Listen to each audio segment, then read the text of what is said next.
Hello बच्चों, आज हम अपने सिविक्स बुक का चैप्टर 1 जिसका टॉपिक है अन्य लोकतंत्रों में समानता के मुद्दे। आज हम इस टॉपिक पे बात करेंगे। शायद आप सोच रहे होंगे कि भारतीय लोकतंत्र ही ऐसा है जहां समानता का अस्तित्व है और जहां समानता के लिए संघर्ष जारी है। ऐसा नहीं है। वैसे तो हम यही पढ़ते और सुनते आए हैं कि पुराने टाइम में हमारे भारत देश में भी ऐसा होता था कि जो ऊंची जाति के लोग थे वो ही मंदिरों में या सार्वजनिक कुएं या तालाबों में जाते थे, उनको यूज करते थे, और जो नीची जाति के लोग थे उनको वहां पे नहीं जाना अलाउड करते थे। लेकिन ऐसा नहीं है कि ये सिर्फ भारत में ही था। ये भारत के जो यूरोपीय देश है वहां पे भी ऐसा होता था और आज भी होता है। उदाहरण के लिए संयुक्त राज्य अमेरिका में अफ्रीकी अमेरिकन लोग जिनके पूर्वज गुलाम थे और अफ्रीका से लाए गए थे, वे आज भी अपने जीवन को मुख्य रूप से असमान बताते हैं। जब पहले अमेरिका के जो लोग थे वो अपने काम के लिए दास या गुलाम जो अफ्रीका से लेके आए थे, तो फिर वो अफ्रीकन वहीं पे रहने लगे और उनका जो वंश है वहाँ पे बढ़ता गया। लेकिन जो भेदभाव उनके पूर्वजों के साथ होता था वो ही उनके वंशजों के साथ होता था।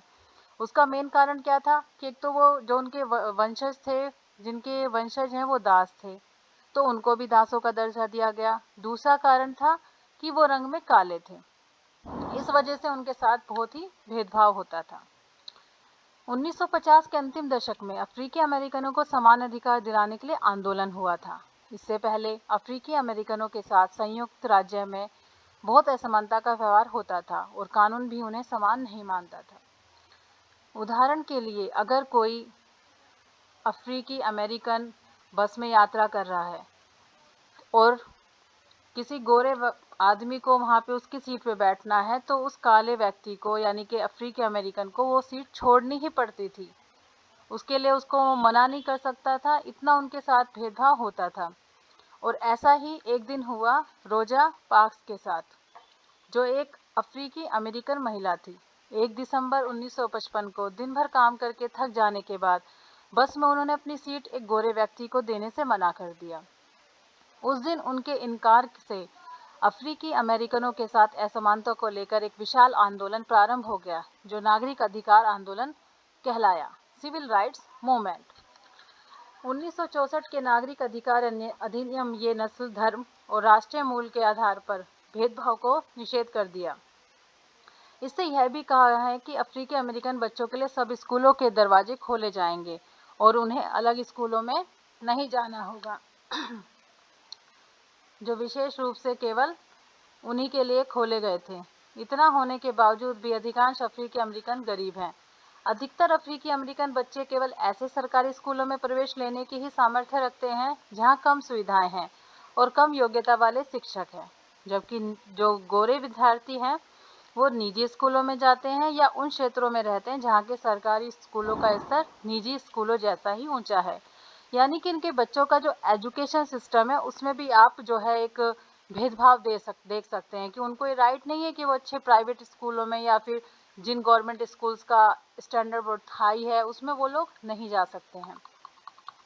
इसके बाद भारत के संविधान के अनुच्छेद 15 के अंश में ये बातें कही गई है कि धर्म, मूल वंश, जाति, लिंग या जन्म स्थान के आधार पर विभेद का प्रतिषेध है।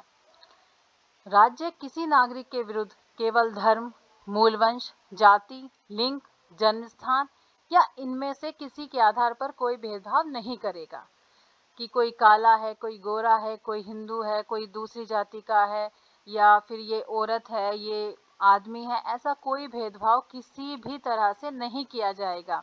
यह हमारे संविधान के अनुच्छेद 15 में दिया गया है। कोई नागरिक केवल धर्म, मूल वंश, जाति, लिंग, जन्म स्थान या इनमें से किसी के आधार पर दुकानों, सार्वजनिक भोजनालय, होटलों और सार्वजनिक मनोरंजन के स्थानों में प्रवेश या पूर्णतः या भागत राज्य निधि से पोषित या साधारण जनता के प्रयोग के लिए समर्पित कुओं, तालाबों, स्नान घाटों, सड़कों और सार्वजनिक समागम के स्थानों के उपयोग में संबंध में किसी भी नियोक्ता दायित्व, निर्बंधन या शर्त के अधीन नहीं होगा। जैसे कि हमने बात की पहले कि पुराने टाइम में ऐसा होता था कि जो ऊंची जाति के लोग हैं वो ही इन सब जो सार्वजनिक हमारे कुएं हो गए, स्नान घाट हो गए, तालाब हो गए या फिर मंदिर हो गए या कोई और धार्मिक क्षेत्र है, सिर्फ ऊंची जाति के ही लोग उसमें जा सकते थे यूज़ कर सकते थे, जो निचले वर्ग थे उनको वहाँ पे जाना अलाउड ही नहीं था।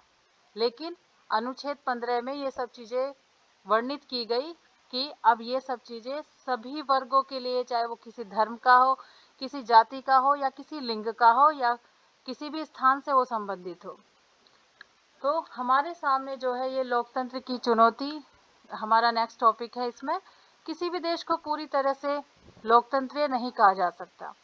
हमेशा से ही ऐसे समुदाय और व्यक्ति होते हैं जो लोकतंत्र को नए अर्थ देते हैं और अधिक से अधिक समानता लाने के लिए नए नए सवाल उठाते हैं। इसके केंद्र में वह संघर्ष है जो सब व्यक्तियों को समानता और सम्मान दिलाने का पक्षधर है। इस पुस्तक में आप पढ़ेंगे कि किस तरह समानता का प्रश्न भारतीय लोकतंत्र में हमारे दैनिक जीवन के विभिन्न पहलुओं को प्रभावित करता है। इन पाठों को पढ़ते हुए विचार कीजिए कि क्या सब व्यक्तियों की समानता और उनके आत्मसम्मान को ऊंचा रखने की भावना को लोग स्वीकार कर रहे हैं या नहीं। आप सब भी स्टूडेंट हैं, आप देखिए क्या आप इन सब चीज़ों को फॉलो करते हैं। क्या कभी आप किसी को ऐसा कमेंट करते हैं जो उसके इक्वालिटी के राइट को ही कट कर दे। किसी को आप रंग के बेस पे कि वो काला है या गोरा है या किसी में कोई शारीरिक दोष है। बच्चे आपस में कई बार इस तरह की कमेंट एक दूसरे को कर देते हैं नासमझी के कारण, लेकिन इसका दूसरे पे क्या असर पड़ता है ये वह कभी नहीं सोचते हैं। लेकिन इस चैप्टर का मेन मोटिव सिर्फ आपको एक किताबी ज्ञान देना नहीं है, इसके साथ साथ आपको इस चीज़ को व्यवहार में भी लाना होगा कि इक्वलिटी का जो राइट है वो सबके लिए है, चाहे वो काला हो, गोरा हो, लंबा हो, छोटा हो। हमें किसी को इस तरह के कमेंट नहीं करने चाहिए और एज ए स्टूडेंट आपको ये चीज़ आज से अपनी लाइफ में फॉलो करनी होगी कि हमें जैसे इक्वलिटी का राइट है, हमें समानता का अधिकार है, ऐसा दूसरों को भी है। कानून की नज़र में सब समान है, भगवान की नज़र में सब समान है, तो हमें किसी को इस तरह से कमेंट करने का कोई राइट नहीं है। आपका जो ये टॉपिक जो हमारा चैप्टर है ये कंप्लीट होता है और अब इसको आप अच्छे से वीडियो को देखिए, समझिए, पढ़िए और अब नेक्स्ट वीडियो में हम मिलेंगे इसी चैप्टर के क्वेश्चन आंसर के साथ।